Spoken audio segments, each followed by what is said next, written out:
Library. Motaher Hossain Chowdhury. পুস্তকের শ্রেণীবদ্ধ সংগ্রাহককে library বা গ্রন্থাগার বলা হয়।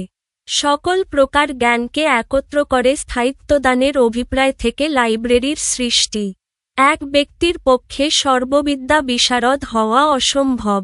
বিভিন্ন ব্যক্তি বিভিন্ন বিদ্যায় পারদর্শিতা লাভ করে। আবার যে ব্যক্তি যে বিদ্যায় পারদর্শিতা লাভ করে, তার সবটুকু জ্ঞান মস্তিষ্কে ধারণ করাও তার পক্ষে সম্ভব হয় না। তাই প্রয়োজন এমন কোনো উপায় উদ্ভাবনের, যার দৌলতে দরকার অনুযায়ী সমস্ত বিষয়ে একটা মোটামুটি জ্ঞান লাভ করা যায়। ফলে লাইব্রেরির সৃষ্টি। লাইব্রেরি তিন প্রকার: ব্যক্তিগত, পারিবারিক ও সাধারণ। ব্যক্তিগত লাইব্রেরি ব্যক্তিমনের খেয়ালমতো গড়ে ওঠে, তা হয়ে থাকে ব্যক্তির মনের প্রতিবিম্ব। ব্যক্তি যে ধরনের রচনা ভালোবাসে তার প্রাচুর্য, আর যে ধরনের রচনা পছন্দ করে না তার অনুপস্থিতি হয়ে থাকে ব্যক্তিগত লাইব্রেরির বৈশিষ্ট্য। এখানে ব্যক্তি স্বেচ্ছাচারী সম্রাট, খেয়ালমতো গড়ে তোলে তার কল্পনার তাজমহল। কাব্যপ্রেমিক হলে কাব্যগ্রন্থ দিয়ে, কথাসাহিত্য প্রেমিক হলে কথাসাহিত্য দিয়ে, ইতিহাসপ্রিয় হলে ঐতিহাসিক গ্রন্থ দিয়ে সে সাজিয়ে তোলে তার টেবিল, আলমারির শেলফ সবকিছু। কারো বাধা দেওয়ার অধিকার নেই, আপত্তি করবার দাবি নেই, উপদেশ দেওয়ার প্রয়োজনীয়তা নেই। এখানে সে স্বাধীন, স্বতন্ত্র। ব্যক্তিগত লাইব্রেরি যেমন ব্যক্তির ইচ্ছার প্রতিবিম্ব, পারিবারিক লাইব্রেরি তেমনি পরিবারের অন্তর্গত ব্যক্তিসমূহের সমষ্টিগত ইচ্ছার প্রতিচ্ছায়া।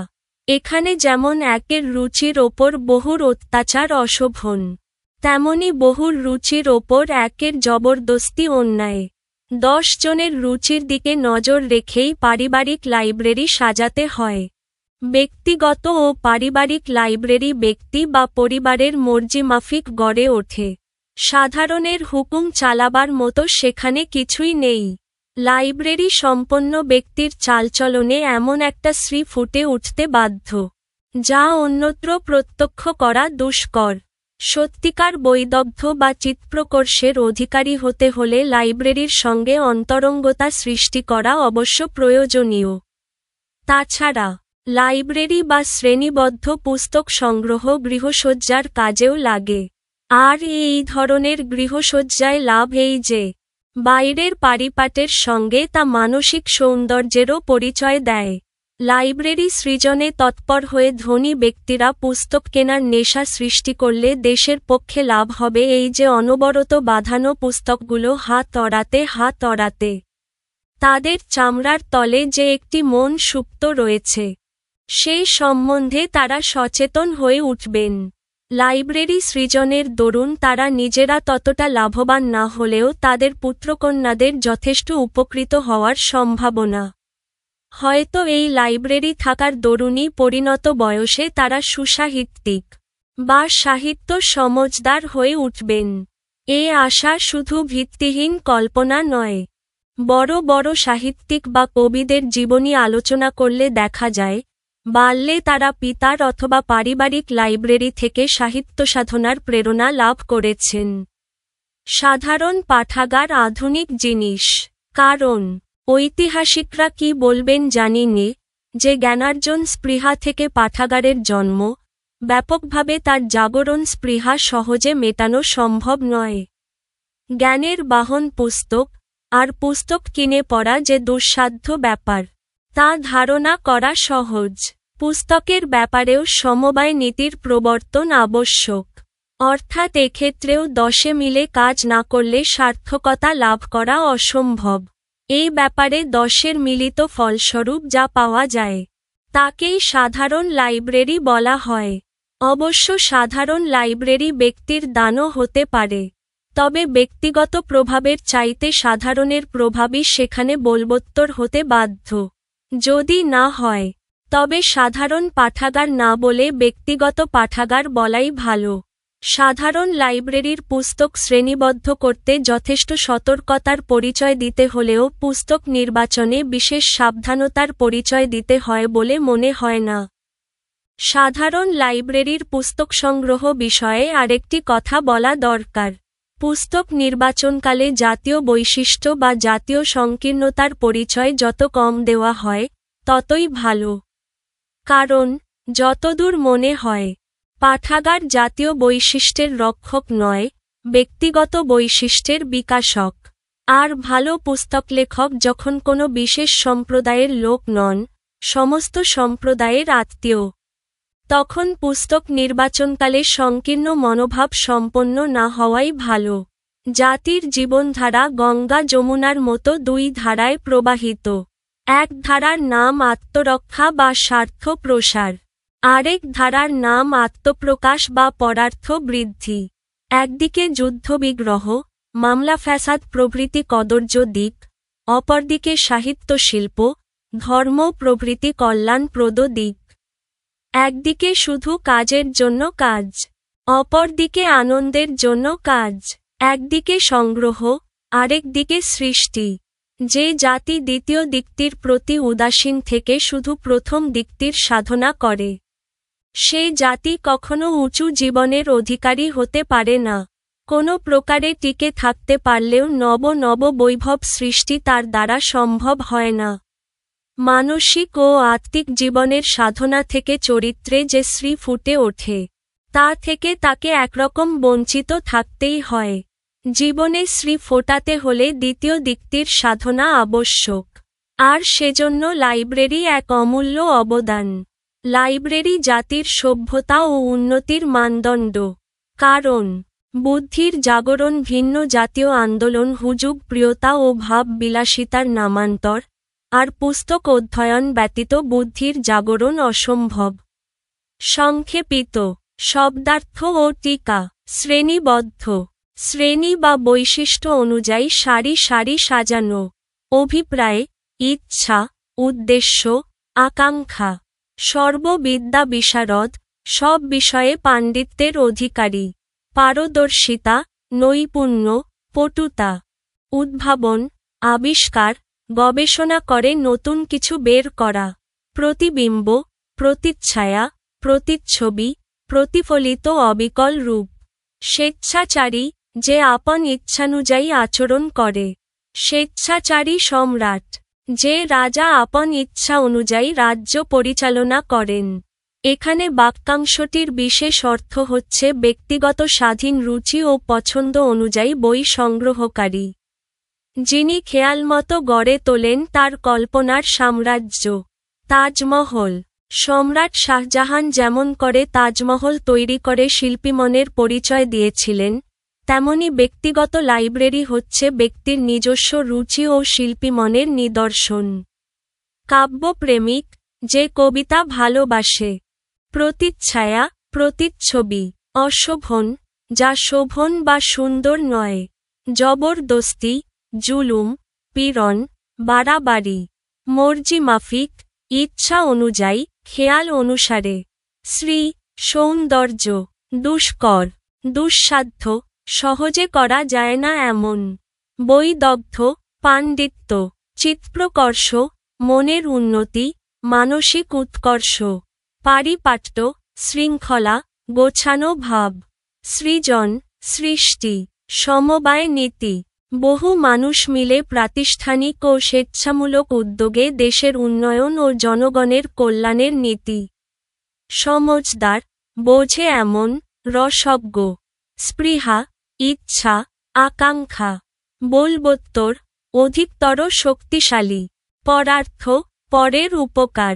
সম্প্রদায়, বিশেষ সমাজ ও গোষ্ঠী। বিকাশক, যা বিকাশ ঘটায়। ভাববিলাসিতা, ভাবনার বিলাসিতা, কাজের চেয়ে ভাবনায় বেশি মনোযোগ। পাঠের উদ্দেশ্য। লাইব্রেরি প্রবন্ধটি পাঠ করে শিক্ষার্থীরা বই পড়তে এবং পাঠাগার প্রতিষ্ঠায় উৎসাহী হবে। পাঠ পরিচিতি। মানব সভ্যতার ক্রম অগ্রগতির ধারায় মানুষের অর্জিত জ্ঞান, মহৎ অনুভব সঞ্চিত হয়ে থাকে গ্রন্থাগারে। এর মাধ্যমে পূর্বপ্রজন্মের জ্ঞান সঞ্চারিত হয় উত্তর প্রজন্মের কাছে। তাই জ্ঞানচর্চা, জ্ঞান অন্বেষণ ও গবেষণার ক্ষেত্রে গ্রন্থাগারের প্রয়োজনীয়তা অপরিসীম। গ্রন্থাগার হচ্ছে বিভিন্ন ধরনের বইয়ের শ্রেণীবদ্ধ সংগ্রহশালা। সব ধরনের জ্ঞানের একত্র সমাবেশ ঘটিয়ে জ্ঞানচর্চার প্রসারে ধারাবাহিক ও স্থায়ী ভূমিকা পালনের জন্য লাইব্রেরির সৃষ্টি। বিশ্বের জ্ঞানভাণ্ডার এত বহুমুখী ও বিপুল যে কোনো একজনের পক্ষে সব জ্ঞান আহরণ করা সম্ভব নয়। তাই এটি ব্যবহার করে বিভিন্ন ব্যক্তি তার প্রয়োজন ও আগ্রহ অনুযায়ী জ্ঞানচর্চা করতে পারেন। লাইব্রেরি প্রবন্ধটিতে জ্ঞানলাভ ও পাঠাগারের সম্পর্ক উপস্থাপন করেছেন মোতাহের হোসেন চৌধুরী। প্রবন্ধটি বই পাঠে উদ্বুদ্ধ করার পাশাপাশি পাঠাগার প্রতিষ্ঠায় উৎসাহী করে তোলে। লেখক পরিচিতি: মোতাহের হোসেন চৌধুরী ১৯০৩ সালের ১ এপ্রিল জন্মগ্রহণ করেন। তার পৈতৃক নিবাস লক্ষ্মীপুর জেলার কাঞ্চনপুর গ্রামে। তিনি ঢাকা বিশ্ববিদ্যালয় থেকে বাংলায় এম.এ. পাশ করেন। কর্মজীবনে তিনি বাংলা ভাষা ও সাহিত্যের অধ্যাপক ছিলেন। একজন সংস্কৃতিবান ও মার্জিত রুচিসম্পন্ন ব্যক্তি হিসেবে তিনি খ্যাত ছিলেন। ঢাকা থেকে প্রকাশিত শিখা পত্রিকার সঙ্গে যুক্ত ছিলেন। তার লেখায় মননশীলতা ও চিন্তার স্বচ্ছন্দ প্রকাশ ঘটেছে। তার প্রবন্ধ গ্রন্থ সংস্কৃতি কথা বাংলা সাহিত্যের মননশীল প্রবন্ধ ধারায় একটি উল্লেখযোগ্য সংযোজন। সভ্যতা ও সুখ তার দুটি অনুবাদ গ্রন্থ। ১৯৫৬ সালের ১৮ই সেপ্টেম্বর তিনি পরলোকগমন করেন। কর্ম অনুশীলন: তোমার বিদ্যালয়ের লাইব্রেরি যেসব বই রয়েছে সেগুলো কোনটি কী ধরনের, যেমন কবিতা, উপন্যাস, গল্প, নাটক বা বিজ্ঞান বিষয়ক, এভাবে আলাদা করে তালিকা প্রস্তুত করো। বিশ্বায়নের এই যুগে তথ্যপ্রযুক্তির বিকাশ মানুষকে একটি অভূতপূর্ব জ্ঞানভাণ্ডারের কাছে পৌঁছে দিয়েছে। বিশেষ করে ইন্টারনেট মানুষের জন্য হয়ে উঠেছে একটি বিশাল লাইব্রেরি, যেখানে অগণিত বই, প্রবন্ধ, গবেষণা ও শিক্ষা সামগ্রী মুহূর্তেই হাতে পাওয়া যায়। এর কিছু দিক বিশদভাবে দেখা যাক। ১. অগণিত বইয়ের সমারোহ। ইন্টারনেটে হাজার হাজার বই পাওয়া যায়, প্রাচীন সাহিত্য থেকে আধুনিক গবেষণা, উপন্যাস থেকে বিজ্ঞানের পাঠ্যপুস্তক। এর সুবিধা হল সংগ্রহ সীমাহীন, লাইব্রেরি জায়গা কম, কিন্তু ইন্টারনেটে একই সঙ্গে কোটি কোটি বই রাখা সম্ভব। বিভিন্ন ভাষার বই, বিশ্ববাসীর সৃষ্টি এবং অনুবাদকৃত সাহিত্য হাতের মুঠোয়। সরাসরি অ্যাক্সেস, আর কোনো দূরত্ব বা লাইব্রেরির সময়সূচির বাধ্যবাধকতা নেই, বাসা থেকে বা মোবাইলের মাধ্যমে পড়া যায়। ২. আলোচনার সুযোগ। ইন্টারনেট শুধুই পড়ার জায়গা নয়, এটি আলোচনার প্ল্যাটফর্মও। বিভিন্ন বই নিয়ে অনলাইন রিভিউ, ফোরাম, ব্লগ আছে। পাঠকরা তাদের অভিজ্ঞতা শেয়ার করে, বিতর্কে অংশ নেয়। শিক্ষক ও গবেষকরা বইয়ের বিষয়বস্তু বিশ্লেষণ করে আরও গভীর দৃষ্টিভঙ্গি প্রদান করে। Online book club, social media group বা ওয়েবিনারের মাধ্যমে বই নিয়ে জীবন্ত আলোচনা সম্ভব। ৩. বিস্তারিত ব্যাখ্যা ও গবেষণার সুবিধা। ইন্টারনেট বই পড়াকে শুধুমাত্র মুখস্থ করার পরিবর্তে গবেষণামূলক ও বিশ্লেষণাত্মক করে তুলেছে। ই-বুক এবং রিসোর্স, শিক্ষার্থীরা সহজে ফুটনোট, সাইটেশন, গ্লসারি ইত্যাদির মাধ্যমে বইয়ের অর্থ ও প্রেক্ষাপট বুঝতে পারে। অনলাইন এনসাইক্লোপিডিয়া ও অভিধান, বইয়ে থাকা কঠিন শব্দ বা জটিল ধারণা দ্রুত খুঁজে পাওয়া যায়। ভিডিও ও অডিও ব্যাখ্যা, যেমন লেকচার, টিউটোরিয়াল বা বই বিশ্লেষণ ভিডিও, যা পড়াকে আরও গভীর ও আকর্ষণীয় করে। ৪. সীমাবদ্ধতা ও সতর্ক। তবে ইন্টারনেটের বই পড়ার সুবিধার পাশাপাশি কিছু বিষয়ও লক্ষ্য করা দরকার। গুণগত মানের বৈষম্য। সব বই বা উৎস বিশ্বাসযোগ্য নয়। ফোকাস হারানোর সম্ভাবনা, বহুসংখ্যক লিঙ্ক ও বিজ্ঞাপন শিক্ষার্থীর মনোযোগ ছিনিয়ে নিতে পারে। সামাজিক ও ব্যক্তিগত পড়ার অভিজ্ঞতার অভাব। লাইব্রেরির শান্ত পরিবেশ এবং শৃঙ্খলিত পড়ার অভিজ্ঞতা অনুপস্থিত। উপসংহার বিশ্বায়নের এই যুগে ইন্টারনেট মানুষকে বই পড়ার নতুন দিগন্ত দিয়েছে। এটি অগণিত বইয়ের সমারোহ, আলোচনার সুযোগ এবং গভীর ব্যাখ্যার সুবিধা প্রদান করে। তবে লাইব্রেরির মতো স্থির, মননশীল ও সংরক্ষিত জ্ঞানভাণ্ডারের গুরুত্ব এখনও অপরিহার্য। সুতরাং ইন্টারনেট এবং লাইব্রেরি উভয়ই মিলে পাঠকের জ্ঞানচর্চা সমৃদ্ধ করতে পারে।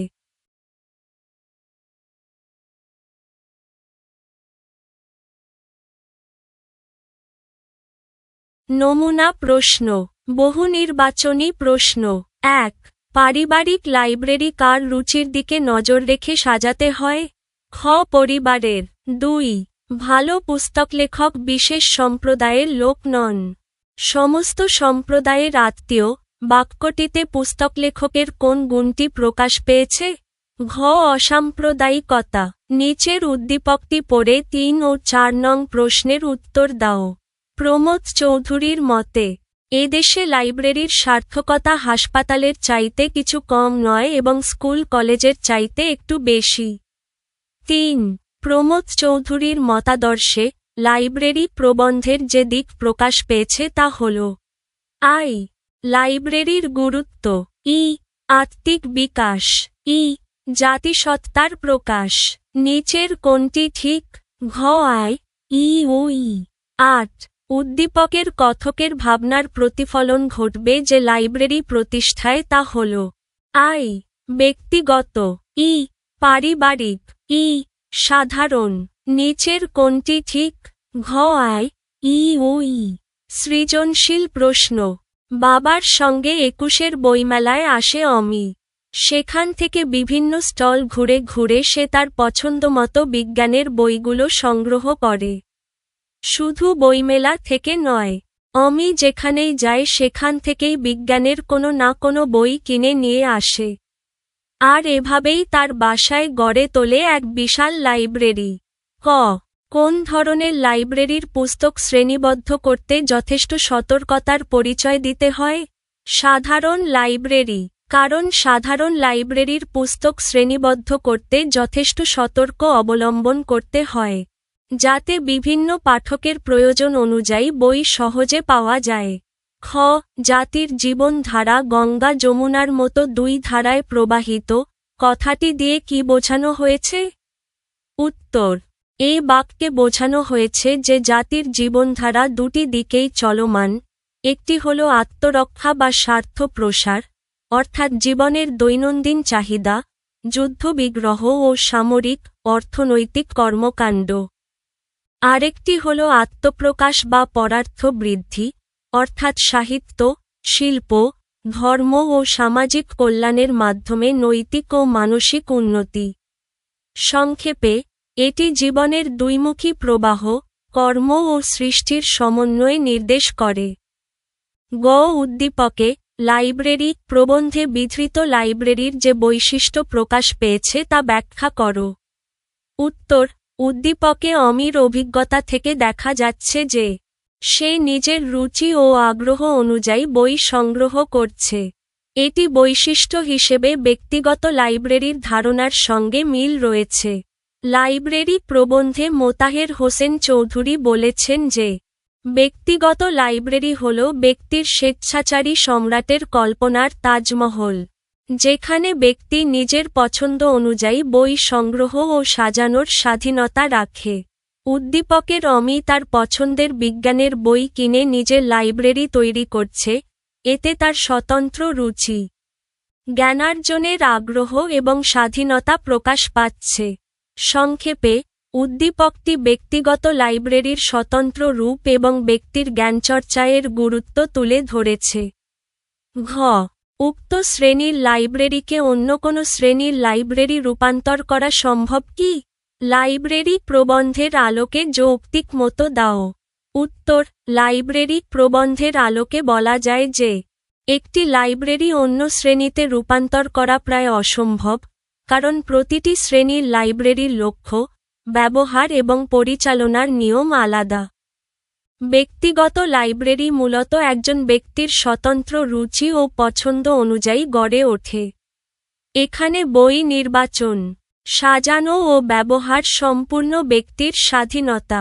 অন্য কোনো শ্রেণীর লাইব্রেরির নিয়ম বা দর্শন এটি পরিবর্তন করতে পারে না।